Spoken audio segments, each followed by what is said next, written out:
Hello, my name is Father Jonathan Foster. I am the founder of this ministry. We're going way back to 1991, and I'm happy to share with you a few reflections on my principal role these days, which is to be a spiritual director. And let me tell you, the most exciting part of spiritual direction is the first time you sit down with an individual. Because you don't know this person, they don't know you. You probably were put together through the front office or quite accidentally. So you never know what's going to happen. So you are invited into a special place, which is their heart and their soul. You're invited into that place, and you are expected to act like a guest, which means then that we do a lot of sharing with one another, a lot of openness with one another. So we kind of feel each other out. I'm in his or her space, and she is is in my space. But what makes it even more exciting, of course, and that's ultimately what this is all about, is that we're making this encounter on the stage of a much larger encounter in both of our lives, and that's our relationship with God.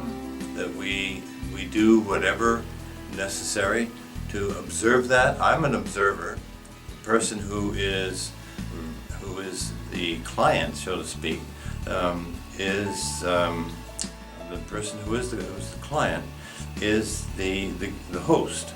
And so I go in there and I scrape the mud off my shoes when I walk in.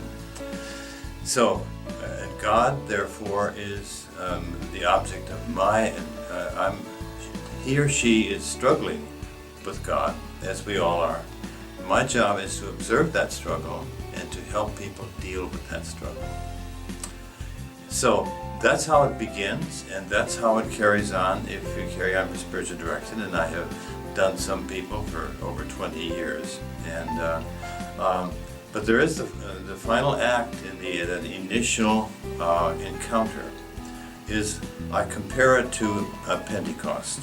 It's a small Pentecost. It's a little Pentecost in the life of that person, and and so we set out to do the work of Pentecost, which is to listen, to walk with, to pray together, in many ways that are available to us, to ease ourselves more deeply into a comfortable relationship. As our video comes to a close, I want to ask you one question to get started, and that is prayer in your life. What's your prayer like?